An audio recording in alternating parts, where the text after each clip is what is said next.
Teman-teman, izin melaporkan bahwa tadi siang saya bersama tim advokat Gibran pergi ke Polda Metro Jaya untuk melaporkan provokasi yang dilakukan oleh Wuri Baret sesuai dengan janji saya di video saya sebelumnya. Kenapa saya melakukan ini? Karena yang pertama, teman-teman Gibran yang ada di seluruh Indonesia memang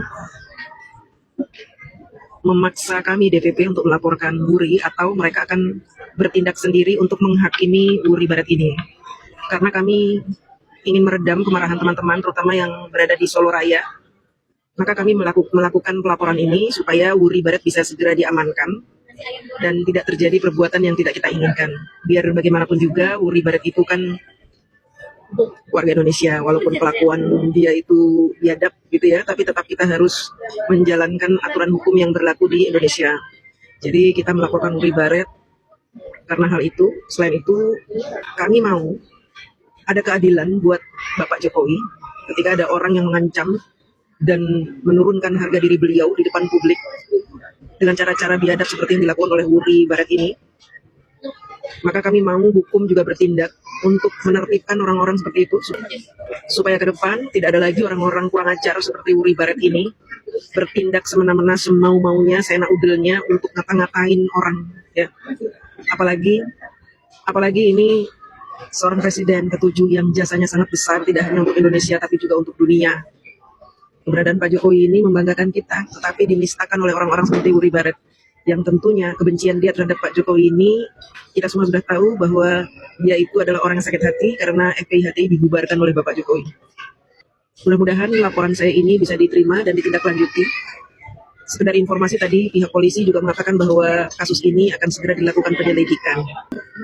Tetapi memang ada bukti-bukti yang harus saya lampirkan, sehingga malam ini saya akan menyiapkan video lengkap dari kejadian tersebut. Dan juga ada permintaan dari pihak kepolisian untuk saya melampirkan surat kuasa dari Ketua Umum, sehingga kami menyiapkan malam ini.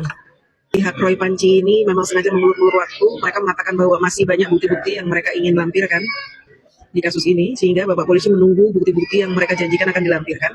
Dan inilah yang membuat kasus ini seperti diulur-ulur. Jadi bohong kalau Iva, Roy Panci ini, RH dan teman-teman mengatakan bahwa Pak Jokowi mengulur waktu, padahal mereka sendiri mengulur waktu.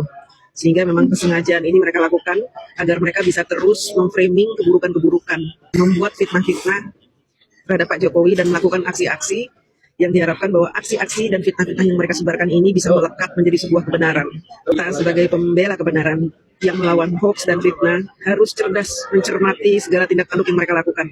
Kita tidak boleh kalah cepat dengan mereka. Jika mereka berstrategi untuk menjatuhkan Pak Jokowi dengan cara-cara seperti itu, maka kita harus bisa menangkal itu dengan cepat, bergerak cepat. Jangan membiarkan aksi-aksi ini terjadi terus-menerus, sehingga segala sesuatu yang dicetuskan secara terus-menerus berulang-ulang, jika tidak dicegah, maka itu akan dianggap menjadi sebuah kebenaran. Sebagaimana isu ijazah ini, sebagian masyarakat kita percaya bahwa Pak Jokowi katanya ijazahnya palsu, dan ini harus kita lawan supaya mereka gagal dalam memberikan stigma buruk kepada Presiden kita ke-7, Bapak Insinyur Haji Joko Widodo. Terima kasih, sekian laporan dari saya. Semoga teman-teman semua lega dengan berita yang saya sampaikan. Terima kasih. Assalamualaikum warahmatullahi wabarakatuh.